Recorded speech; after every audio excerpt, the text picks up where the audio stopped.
Fifth డైమెన్షన్లో ఉండేవాళ్ళు మన universe లాంటి సేమ్ కోఆర్డినేట్స్ కలిగిన ప్యారలల్ యూనివర్సుల్లో కూడా ట్రావెల్ చేయగలుగుతారు. దీనికి ఉదాహరణగా ఏ మ్యాన్ ఫ్రమ్ టౌరెడ్ అనే మిస్టరీని తీసుకోవచ్చు.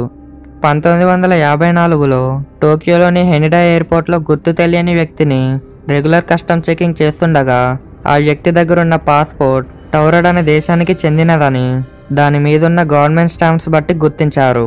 కానీ అలాంటి పేరుతో ఏ దేశం కూడా లేదు. ఆ వ్యక్తిని తీసుకువెళ్ళి అతని దేశం ఎక్కడుందోనని ప్రపంచ పటంలో చూపించమనగా అతడు వెంటనే ఆండోరా అనే దేశం మీదుగా చూపించాడు.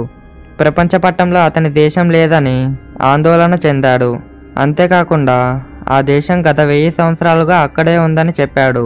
అక్కడున్న అధికారులకు అతనిపై అనుమానం వచ్చి అతన్ని ఒక రూమ్లో బంధించారు.